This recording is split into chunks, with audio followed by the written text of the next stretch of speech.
আমি আবার এসে গেছি আপনাদের প্রিয় অনন্যাদি। আজকে বলবো যে বজরংবলীর কাছে 4টি সাধারণ জিনিস রেখে আপনি অসাধারণ ফল পাবেন। কিরকম?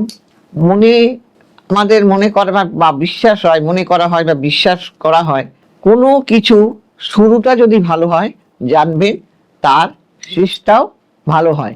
সেই কারণে যে কোনো সময় যদি আমরা প্রথম থেকেই এগুলো করি, এই উপায়গুলো পালন করি, তাহলে কিন্তু আমাদের ভালো হওয়ার সম্ভাবনা থাকে।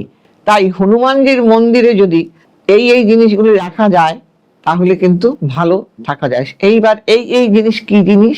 যেমন ধরুন রলি, আবার ছোট্ট রূপার পাত্র, এইসব। এর সাথে আরো যদি আপনি চামেলি তেল রাখতে পারেন, সিঁদুর রাখতে পারেন, এগুলো কিন্তু দেশলাই, পতাকা, নৈবেদ্য দিয়ে যদি ঘিয়ের প্রদীপ জ্বালিয়ে যদি আমরা পুজো দিতে পারি হনুমানজির মন্দিরে, তাহলে কিন্তু আমরা ভালো থাকতে পারি। এই উপায় নিয়মিত করে পালন করলে কিন্তু ভাগ্যের চাকা ঘুরে যেতে বেশি সময় লাগে না। সেই উপায়গুলি কি? এই উপায় করতে পারলে অর্থের অভাব হবে না। এই উপায় করলে কি হবে না? অর্থের অভাব হবে না। যে কোনো বাধা, আপনার কোনো কাজ আপনার কিছুতেই হচ্ছে না, তাহলে কিন্তু আপনি সেই বাধার হাত থেকে রক্ষা পাবেন এবং অর্থের অভাব হবে না। যে কোনো বাধা বিপত্তি দ্রুত কেটে যাবে, গোটা মাসটাই আপনার ভালো থাকবে।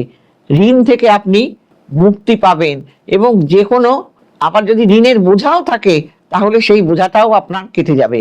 অর্থের জায়গাটা আপনার মজবুত হবে, ঋণ মুক্ত হবেন। সবাই ভালো থাকবেন। নমস্কার।